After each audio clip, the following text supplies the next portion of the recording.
Hey everybody, Dr. Nathan over at Body Balance Physical Therapy.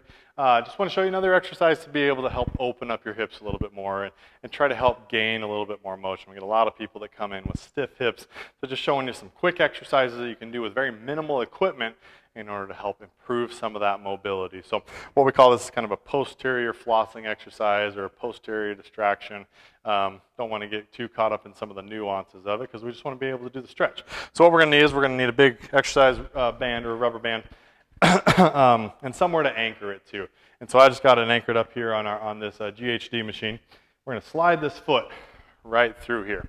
Now there's a couple of different ways to do this, but the first thing we just want to make sure that this is all the way up in our hip as far like kind of like really high up in the crease. We don't want to leave it too low because it's really not going to help create that hinging motion at the joint. So there's a couple of different ways that we can do this.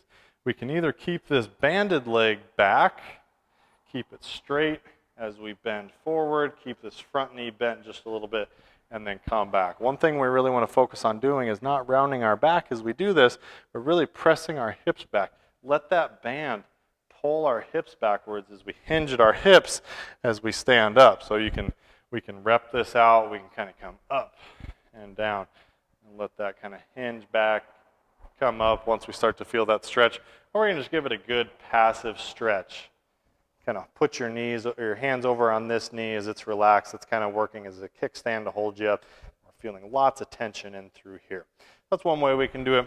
Or we can step that foot forward, keep it slightly bent, and try to put most of our force and pressure in through this foot now. So we're really trying to reach over, trying to bend forward, trying to not round my back as I do this, but hinging the hips, a slight little bend in the knee as we do this, as we come back and forth. And more than likely what's going to happen is you're going to find out that